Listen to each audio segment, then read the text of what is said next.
오늘 우리에게 주신 하나님 말씀은 창세기 45장 3절서부터 11절에 있는 말씀입니다. 찾으셨으면 같이 함께 봉독합니다. 함께 봉독할 때에 하나님의 음성을 들을 수 있길 바랍니다. 같이 봉독합니다. 내가 요셉입니다. 아버지께서 아직 살아계시다고요? 요셉이 형제들에게 이렇게 말하였으나 어리둥절하여 요셉 앞에서 입이 얼어붙고 말았다.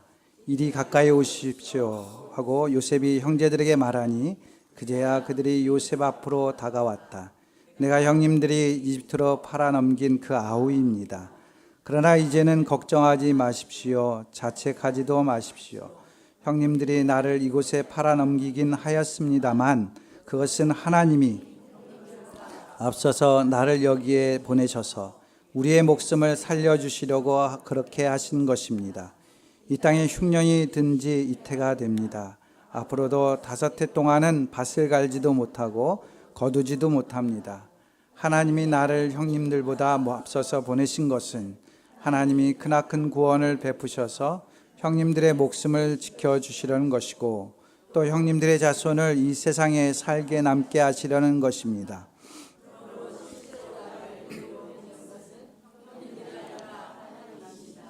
하나님이 나를 이리로 보내셔서 바로의 아버지가 되게 하시고 바로의 온 집안의 최고의 어른이 되게 하시고 이집트 온 땅의 통치자로 세우신 것입니다. 이제 곧 아버지께로 가셔서 아버지의 아들 요셉이 하는 말이라고 하시고 이렇게 말씀을 드려 주십시오.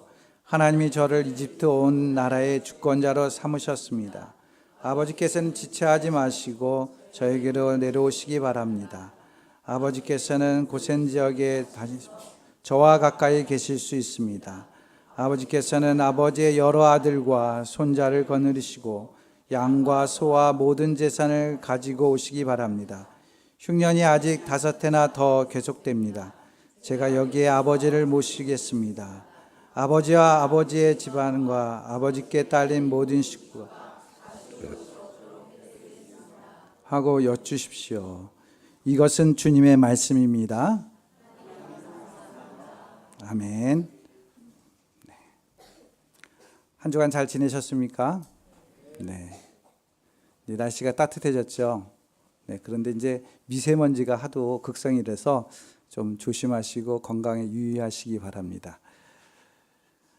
오늘은 창세기 45장 3절서부터 11절에 있는 말씀을 가지고 앞서 행동하신 하나님이라는 제목으로 말씀을 전하고자 합니다. 이번에 효원이가 1박 2일 동안에 부산에 갔다 왔다고 합니다. 미안해요. 광고를 해서. 부산에 가면 오륙도라는 섬이 있다고 해요. 오륙도. 보셨는지 모르겠지만 5개의 섬이 있습니다. 우삭도, 등대섬, 굴섬, 송거섬, 수리섬 이렇게 있는데 그런데 이 5섬이 어떤 때는 6개가 된다고 그러죠. 그래서 오륙도, 6해서 오륙도라고 합니다. 밀물 때 이 우삭도, 그 중에 우삭도라는 섬이 솔섬과 방패섬으로 나누게 된다는 것입니다. 어떻게 보느냐에 따라서 섬의 개수가 달라지는 것이죠. 언제, 어느 때, 어느 순간에 보느냐에 따라서 달라지는 것이에요. 같은 사물이라도 보는 위치와 관점에 따라서 달라진다는 것을 우리는 알게 됩니다. 우리 삶도 그런 것 같습니다. 어떤 때, 어디에서 어떻게 보느냐에 따라서 의미가 다르게 해석되는 경우가 있다라는 것이죠. 유명한 사진 하나를 보여드리겠습니다. 네, 이 사진 여러분들 혹시나 보신 적이 있을 것이에요. 방송을 통해서. 여러분들 이 사진을 보면 어떤 사진인 것 같습니까? 네? 어떤 사진인 것 같죠? 한 사람이 다른 사람에게 총을 겨누고 있죠. 처형하는 장면이에요. 이 사진은 미국 기자였던 에리 애담슨이라는 기자가 사진을 찍었습니다. 베트남 전쟁 당시에 있었던 장면의 한 부분입니다. 사진 기자는 이 사진을 위해서 퓰리처상, 그 기자에겐 굉장히 큰 상이죠. 그 상을 받게 되었다고 합니다. 그리고 이 사진 때문에 반전 운동의 기폭제가 되었다라는 사진입니다. 굉장히 유명한 사진입니다. 여러분들 인터넷에 찾아보면 나오는 사진이에요. 이 사진을 보았을 때 총 든 사람이 나쁜 사람 같습니까? 총을 맞는 사람이 나쁜 사람 같습니까? 예, 총든 사람이 나쁜 사람 같죠. 사형당한 사람은 선한 사람처럼 보입니다. 그렇죠? 그런데 실제적인 이야기는 다르다는 거예요. 사형을 집행하는 장교는 로안이라는 장교입니다. 로안이라는 이름을 갖고 있는 장교인데 다른 사람들에게 존경받던 사람이었어요. 오히려 사형을 당하고 이 사람은 적군의 장교였습니다. 이 사람은 굉장히 흉악했다고 그래요. 굉장히 악한 포악한 사람이었기 때문에 처형을 당하는 장면이라고 합니다. 근데 이 사진만 보아서는 누가 선한지 누가 악한지 알 수가 없는 것이죠. 이 루안이라는 장교는 이 사진 때문에 마음적으로 굉장히 고생했다고 그래요. 다른 사람이 자기를 악하게 봤기 때문에. 그래서 미국으로 이민 가기도 했습니다. 거기서도 알아보는 사람들이 자기를 나쁘게 봤기 때문에 끝내는 마음에 시달리다가 나중에 암으로 돌아가셨다고는 이야기가 있습니다.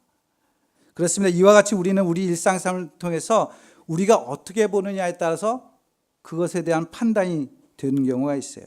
앞에서 섬에 대한 이야기, 또 이 사진의 이야기를 하는 것처럼 내가 어떻게 보느냐, 어떻게 판단하냐에 따라서 의미가 달라지는 것을 보게 됩니다. 이처럼 우리가 살아가는 삶 속에는 어떠한 사람에게는 망하는 일처럼 보이지만 다른 사람의 눈에게는 더 큰 도약을 위한 발판처럼 보이는 일이 있다라는 것이죠. 같은 사건이지만. 그래서 우리는 삶을 제대로 볼 수 있는 시각이 필요하다는 것입니다. 오늘 본문에서는 우리가 잘 아는 요셉이란 인물을 만나게 됩니다. 그가 인생을 어떻게 바라보고 있는지 우리는 살펴봐야 됩니다. 우리를 향하신 하나님의 뜻을 그래서 깨닫고 주님 앞에 더 온전히 서가는 그러한 시간이 될 수 있기를 바랍니다. 요셉과 그의 형제들은 이제 다시 만나게 됩니다. 20여 년 전 도단에 있을 때 한 우물에서 형들은 요셉을 미디안 상인들에게 노예로 팔아버립니다. 요셉은 그 일로 인해서 이집트 땅으로 오게 되죠. 그래서 보디발 장군의 그 가문에 가서 시위대장 집에 가서 노예 생활을 하게 됩니다. 요셉은 구덩이에서 형들이 자신들에게 행한 행위를 알고 있어요. 형들 또한 자신들이 요셉에게 행한 행위를 알고 있었을 것입니다. 20여 년이 지난 지금 그들은 각각 다르게 그 일을 기억하고 있는 것입니다. 형들은 20여 년 전에 있었던 그 시간 이후로 끊임없이 심판을 받는 느낌이었을 것이에요. 죄스러운 마음, 부끄러운 마음들로 20여 년들을 지났을 것입니다. 그러나 요셉에게는 그것은 하나님의 준비하시는 그 시간으로 믿어졌다는 것입니다. 오늘 본문을 통해서 그건 알 수 있게 됩니다. 만약 요셉이 이러한 역사를 자신의 입장에서만 바라보았다면 그는 억울한 삶을 산 것이에요. 그리고 그 마음속에 복수심으로 가득 찰 수 있었을 것입니다. 요셉은 형들에 의해서, 가까운 형들에 의해서 인신매매를 당한 거나 마찬가지죠. 더군다나 그는 보디발 장군, 그 시위대장 집에 가서 열심히 일했지만 그의 아내로부터 성폭력, 성희롱이라는 그런 모함을 당하게 됩니다. 감옥에서는 다른 사람들에게 호의를 베풀고 열심히 섬겼지만 오히려 그 사람들에게 배반을 당하는 그러한 일도 경험하게 됩니다. 이러한 일들 각각을 보면 하나하나 사건을 보면 어떻습니까?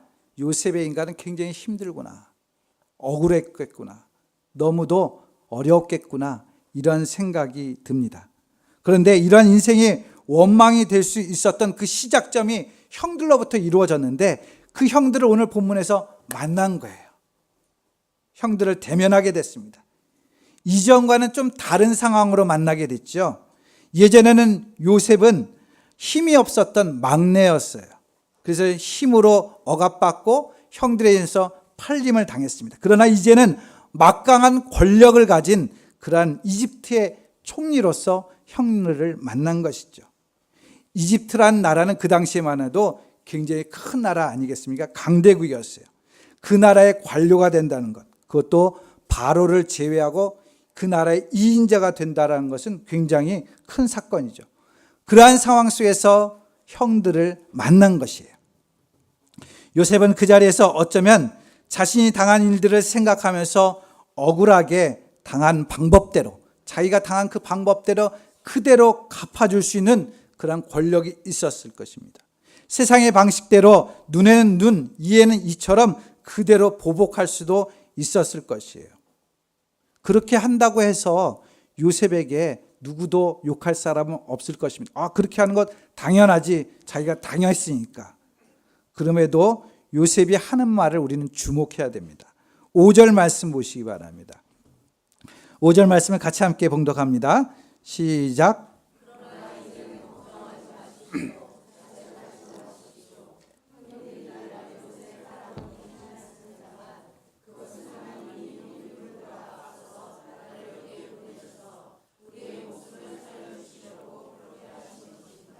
아멘. 요셉은 분명히 자신에게 이루어진 사건에 대해서 실제가 팩트가 뭔지를 알고 있었어요. 뭐라고 합니까? 형님들이 나를 이곳에 팔아 넘겼다. 이것이 팩트죠. 사실입니다. 알고 있었지만 그 안 사실을 그대로 받아들이지 않았다라는 거예요. 어떻게 받아들였습니까? 자기의 신앙으로 해석하고 있어요. 해석하고 있어요.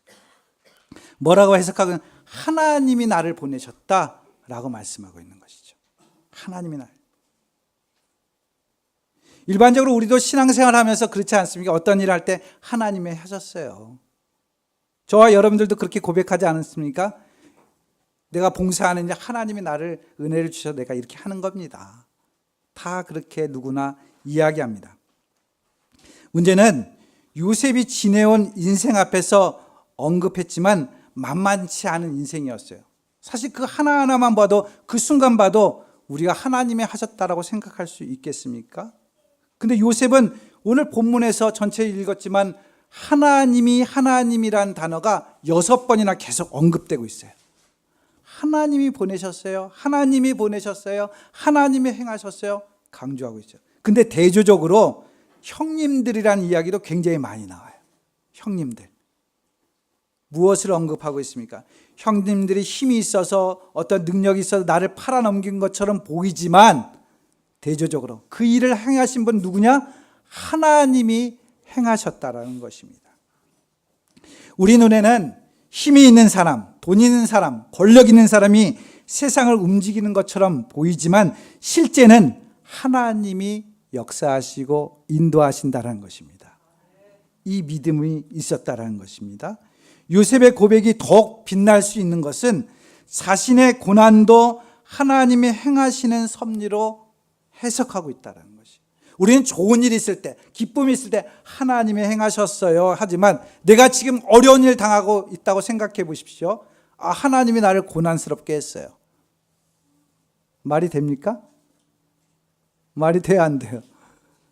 쉽지 않은 고백이죠. 요셉은 자신의 고난 속에서 하나님의 행하심을 볼 수 있었다는 것입니다. 즉 자기의 인생의 주인은 누구냐? 하나님이라는 것이죠. 내 인생의 주인은 하나님이시다. 좋을 때도 기쁠 때도 슬플 때도 어려울 때도 고난이 있을 때도 모든 것이 누가 섭리하고 있느냐? 하나님께서 함께하고 있다라고 이야기하고 있는 것입니다. 한 이야기가 있습니다. 영국의 빅토리아 여왕을 잘 아실 것입니다. 이 여왕은 이따금씩 가난한 백성들의 집에 예고 없이 방문해서 음식을 나누고 또한 같이 대화를 나눴다고 합니다. 하루는 어느 독실한 기독교 가정 과부 집에 들어갔어요. 그녀와 함께 이야기를 나누었습니다. 그 과부의 신앙이 너무 뛰어남을 알고서 여왕은 그 여인에게 이런 질문을 했다고 합니다. 당신의 집을 방문했던 이들 중에 가장 명예로운 손님은 누구였습니까? 이렇게 질문을 했어요. 과부는 지체치 않고 예, 바로 여왕님이십니다. 이렇게 대답했습니다. 빅토리아 여왕은 좀 아쉬웠어요. 서운했어요. 그녀의 대답 속에 예수님이에요 이렇게 대답하기를 바랬던 마음이 있었던 것 같아요. 그래서 좀 실망했다고 합니다. 그래서 다시 그 여왕은 이렇게 말합니다. 혹시 당신 집을 방문했던 가장 명예로운 손님은 예수 그리스도가 아닐까요? 이렇게 물었다고 합니다. 그러자 과부는 이렇게 대답합니다. 아닙니다. 예수 그리스도는 결코 제게 손님이 아닙니다. 그분은 항상 저와 함께 여기에 살고 계시는 이 집의 주인입니다. 이렇게 얘기했다고 합니다. 사랑하는 성도 여러분, 여러분들에게 있어서는 예수님은, 하나님은 손님입니까? 주인입니까? 어쩌다가 한번 내게 찾아오시는 그런 손님으로 우리는 믿음을 생활을 하고 있지는 않습니까? 주님이 나의 주인이라고 말하는 것은 내 삶의 모든 일들은 하나님께서 행하신다라는 믿음을 표현하는 것이에요. 하나님이 나의 주인입니다 라고 고백하는 것은 내 삶의 모든 순간들마다 그분이 함께하고 있습니다 라고 고백하는 것이죠. 주님을 내 삶의 주인으로 모시고 살아가는 저와 여러분들 될 수 있기를 바랍니다. 하나님이 주인이라는 고백 속에 이러한 내용이 함께 포함되어 있다고 저는 생각합니다. 하나님은 합력해서 선을 이루시는 분이다. 본문 6절 7절 말씀입니다. 같이 함께 다시 한번 읽겠습니다. 6절 7절 말씀 함께 읽습니다. 시작. 이 땅에 흉년이 든 지 이태가 됩니다.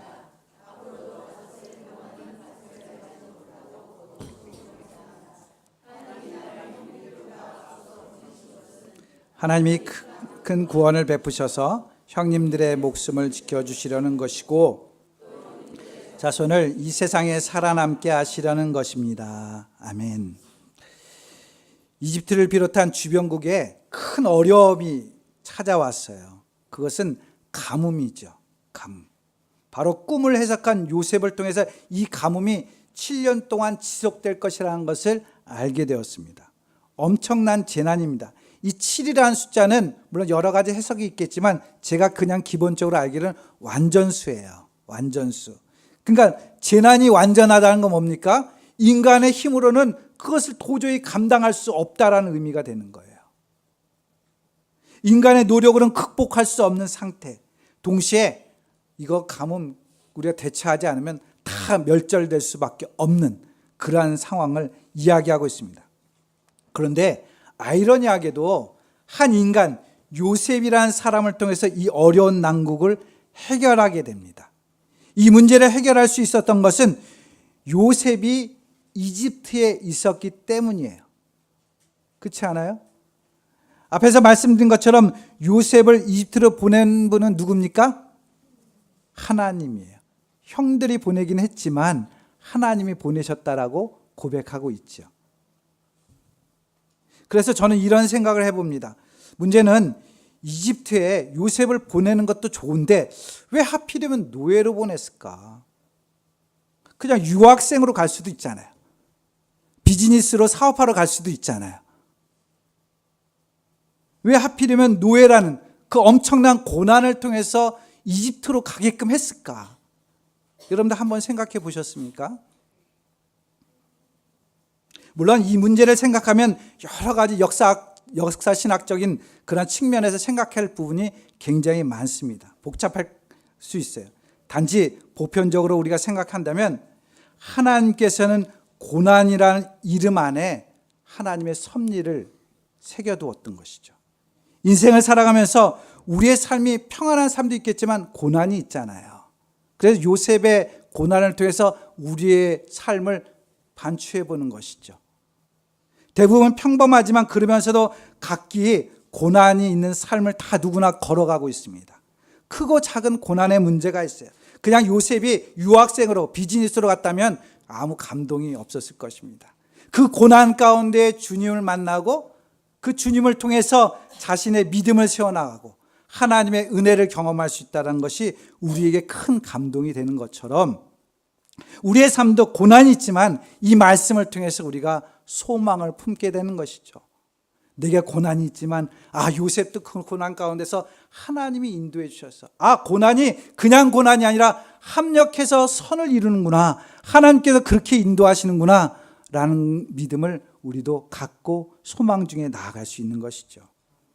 그런 의미에서 요셉의 고난을 통해서 하나님께서 말씀하시고자 하는 것은 어떠한 고난이 있어도 그 고난을 통해서 하나님께서는 하나님의 백성을 인도하신다라는 것을 말씀해 주고 있는 것입니다. 시편 기자는 그래서 고난이 나에게 유익이 되었다. 이렇게 말씀하고 있어요. 왜냐하면 그 고난이 자신으로 하여금 주의 말씀을 더 깨닫게 되었기 때문입니다. 유명한 일화가 있습니다. 여러분은 호텔 중에 힐튼 호텔 아시죠? 그 이제 사람의 이름인데 힐튼이 호텔 왕이라는 칭호를 얻게 되기까지는 많은 고난과 역경이 있었다고 합니다. 그가 모든 고난과 역경을 이겨내고 인생의 성공을 맛볼 수 있었던 것은 어린 시절 어머니가 들려주던 말씀 때문이었다고 해요. 어린 시절 그는 어머니로부터 이런 말을 듣고 자라났습니다. 앞으로 내게 무슨 일이 닥쳐오더라도 실망하지 말아라. 오직 하나님께 아뢰어라. 그분이 내게 힘과 용기를 주실 것이다. 어린 힐튼은 어머니의 말뜻을 제대로 이해하진 못했으나 마음 한구석에 이 말을 간직했다고 합니다. 훗날 다음과 같은 고백을 하게 됩니다. 어린 시절 나는 어머니의 말씀을 그냥 흘려버리기 일쑤였습니다. 그러나 호텔이 파산하는 쓰라린 경험을 하여 낙담하고 있을 때 그 옛날 어머니의 말씀이 나를 사로잡아 하나님 앞으로 나아가게 해주었습니다. 결국 나는 힘과 용기를 주시는 하나님을 인해 다시 힘을 얻고 보다 더 열심히 일할 수 있었습니다. 이렇게 고백했다고 합니다. 힐튼이라는 사람이 어머니의 말씀을 기억할 수 있었던 것은 왜 그렇습니까? 고난 때문에 그랬어요. 고난으로 인해서 어머니의 말씀이 더 마음에 새겨졌던 것이죠. 그래서 그 말씀을 그대로 행했던 것이에요. 힐튼에게 있어서 고난은 어머니의 말씀을 기억하는 도구였습니다. 더 나아가 하나님의 은혜를 경험하는 수단이 된 것이에요. 그래서 우리는 우리에게 있는 어려움을 다시 한번 바라볼 수 있어야 되는 것이에요. 단지 나에게 힘들게 하고 어렵게 하고 억울한 차원으로 받아들이기보다는 이 일을 통해서 하나님께서 나에게 주시는 뜻이 무엇일까? 기도하는 마음을 가졌으면 좋겠습니다. 왜냐하면 하나님께서는 나의 주인이기 때문에 그 주인 대신 하나님께서는 모든 일을 합력하여 선으로 이루시기 때문에 그렇습니다. 요셉은 7절 말씀에 놀라운 고백을 하고 있지 않습니까? 하나님이 나를 형님들보다 앞서서 보내신 것은 하나님이 크나큰 구원을 베푸셔서 형님들의 목숨을 지켜주시려는 것이고 또 형님들의 자손을 이 세상에 살아남게 하시려는 것입니다. 이 말씀을 이렇게 말할 수 있을 것 같아요. 내가 고난받은 것은 크나큰 구원을 이루기 위한 것이다. 내가 희생당한 것은 다른 사람의 목숨을 구하는 것이다. 이렇게 해석할 수 있을 것 같습니다. 요셉의 고난은 형들을 포함한 가족, 더 나아가 이스라엘 민족을 구원하는 길, 주변 많은 나라를 구원으로 인도하는 길이 되었다는 것이에요. 그래서 성경의 이야기들은 구원을 이루기 위한 하나님의 섭리가 잘 드러나 있습니다. 지금 내가 고난을 당하고 있는 것 그냥 고난이 아니라 이 일을 통해서 하나님의 크나큰 구원을 이루기 위해서구나라는 그런 믿음을 우리에게 보여주고 있다는 것입니다. 여러분들 아는 성경의 인물 중에 한나라는 여인을 아실 것입니다. 한나에는 어떠한 어려움이 있었습니까? 아이를 갖지 못하는 어려움이 있었어요. 개인적인 굉장히 아픔이었죠. 지극히 개인적인 이야기지만 성경은 그 아픔을 통해서 신앙으로 승화되어지는 과정을 말씀해 주고 있습니다. 그 아픔이 오히려 나중에 사무엘이라는 민족의 지도자, 이스라엘의 민족을 신앙을 온전히 세우는 길이 되었다는 것이죠. 또한 이스라엘 민족이 왕이 세워지는 그런 역사의 새로운 장을 열어갈 수 있는 그러한 계기가 됐습니다. 지극히 개인에게 있었던 고난, 아픔이었지만 하나님께는 그것을 통해서 민족을 살리는 일로 삼아주셨던 것입니다. 제자들은 모두 하나님 앞에 부름받았습니다. 예수님의 제자들은. 그런데 모두 고난을 당하고 순교를 당했어요. 그런데 그들로 인해서 복음이, 구원의 역사가 이 세상 가운데 더 퍼져나갈 수 있게 된 것이죠. 예수님이 이 땅에 오셨습니다. 오셔서 어떻게 하셨습니까? 십자가에서 고난당하셨어요. 근데 그 사건 자체가 큰 구원을 이루는 그러한 길이 된 것이죠. 사랑하는 성도 여러분, 하나님은 여러분의 인생의 주인이십니다. 어떤 사람은 대의를 가지고 고난당하는 사람도 있어요. 우리가 3.1절도 지냈지만 이 나라 이 민족을 위해서, 이 나라의 해방을 위해서 고난당하신 분이 있어요. 그러나 때로는 한나처럼 개인적인 아픔으로 고난당하시는 분도 있을 것입니다. 그러나 그것을 통해서 하나님께서 분명히 합력하여 선을 주시고 그것을 통해서 하나님의 크나큰 구원의 길로 인도해 줄 줄 믿습니다. 그러한 신앙의 눈으로 우리가 살아간다면 내 삶에 하나님의 은혜가 더 풍성하게 이루어지게 될 것입니다. 창세기에 나타난 요셉의 이야기를 다시 한번 생각해 보겠습니다. 우리가 요셉의 이야기를 보면 누가 주인공입니까? 요셉이 주인공이라고 생각해요. 그러나 요셉은 주인공이 아니에요. 전체 성경은 궁극적인 목적은 뭡니까? 이스라엘 민족을 구원하시고 세우는 데 있다라는 것이죠. 단지 요셉은 이스라엘 민족을 구원을 하기 위한 조연으로 출연한 거나 마찬가지인 것입니다. 하나님의 백성으로 이스라엘 민족을 구원하기 위해서 하나님이 요셉을 준비시켜 주신 것이죠. 그 하나의 준비가 요셉인 것이에요. 요셉 안에 있었던 고난도 하나님께 준비하셔서 이스라엘 민족을 구원하기 위한 도구로 사용하신 것입니다. 우리는 이것을 잘 알아야 돼요. 그래서 오늘 설교 핵심 구절이 바로 7절, 8절에 있는 말씀이에요. 우리가 읽었지만 다시 한번 7절, 8절 말씀을 다시 한번 함께 봉독하겠습니다. 함께 읽습니다. 시작. 하나님이 나의 형님들보다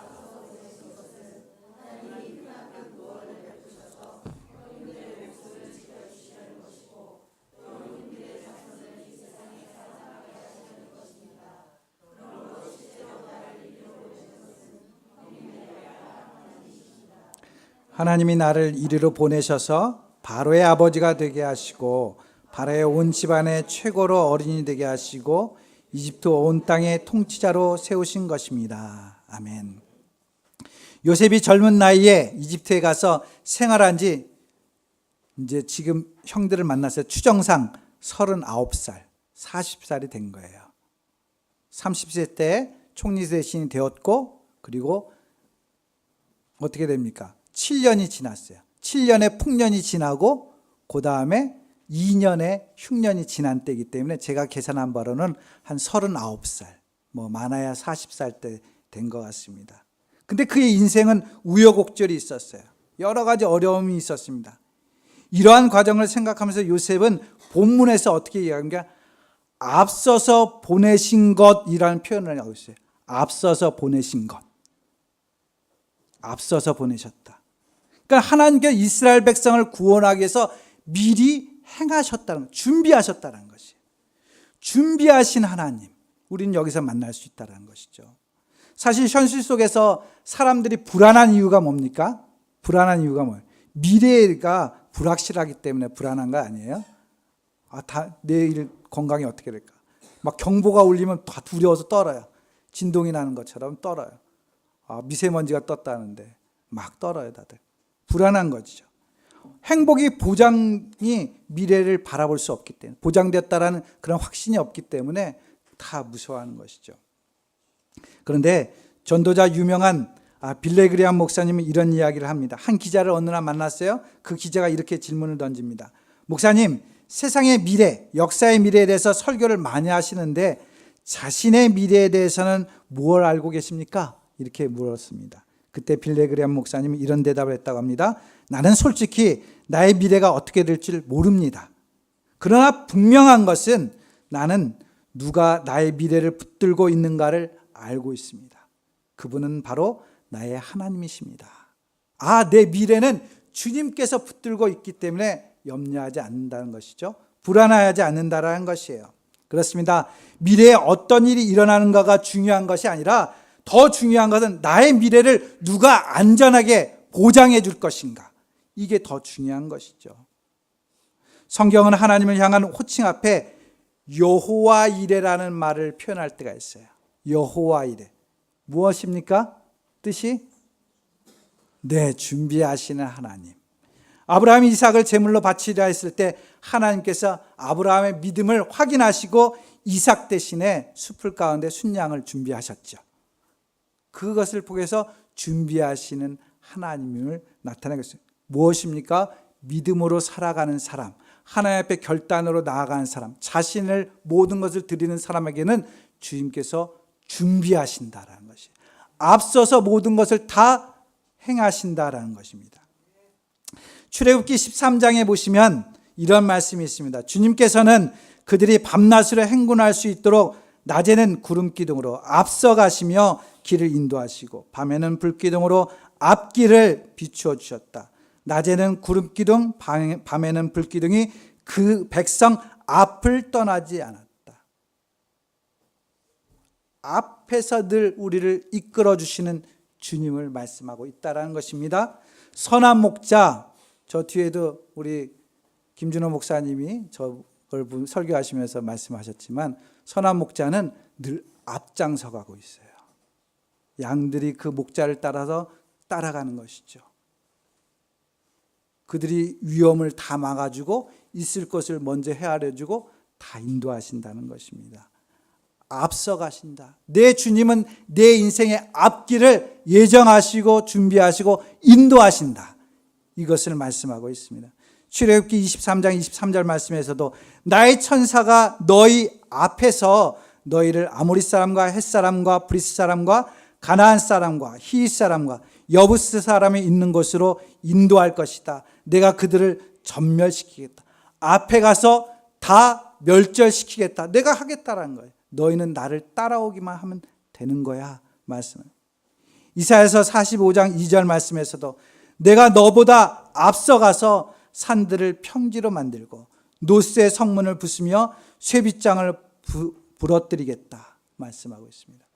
사랑하는 성도 여러분, 때론 우리가 생각지 못한 어려움이 내 앞에 닥쳐올 수 있어요. 그러나 그 앞에 누가 계십니까?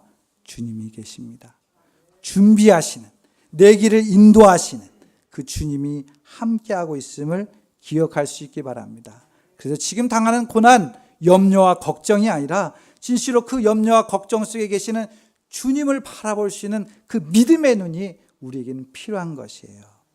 요셉은 형들을 만나서 자신의 분노하는 감정, 억울한 감정이 앞선 것이 아니라 주님의 눈으로 그 상황을 보고 하나님의 뜻을 헤아렸습니다. 마찬가지로 우리도 이 땅에 살아가면서 내 개인적인 삶이나 또 우리 가정적인 삶이나 교회적인 여러 가지 일들이 있을지라도 내 앞에 모든 것을 인도하시는, 준비하시는 그 주님을 만나는 저와 여러분들 될 수 있기 바랍니다. 그래서 날마다 하나님의 은혜를 경험하고 하나님 앞에 영광 돌리는 귀한 삶이 될 수 있기를 주님의 이름으로 축원드립니다. 기도하겠습니다. 사랑과 은혜가 많으신 아버지 하나님, 오늘 요셉의 인생을 통해서 앞서 행하시는 주님을 우리가 다시 한번 생각하게 됩니다. 우리의 인생을 생각할 때 때론 어려운 일도 있었고 굴곡도 있었고 힘든 일도 있었지만 그러나 나보다 앞서 행하시는 주님의 은혜 때문에 지금까지 오게 되었음을 고백합니다. 우리의 신앙을 더욱더 견고하게 해주셔서 요동치 않고 흔들리지 않고 오로지 주님만 바라보며 나아가는 저희들 되게 도와주셔서 앞서 행하시는 그 주님을 꼭 붙들므로 해서 우리의 길 속에 크신 은혜와 크신 구원의 역사를 바라보는 저희 모두가 될 수 있도록 함께하여 주시옵소서. 감사하고 예수님의 이름으로 기도드립니다. 아멘.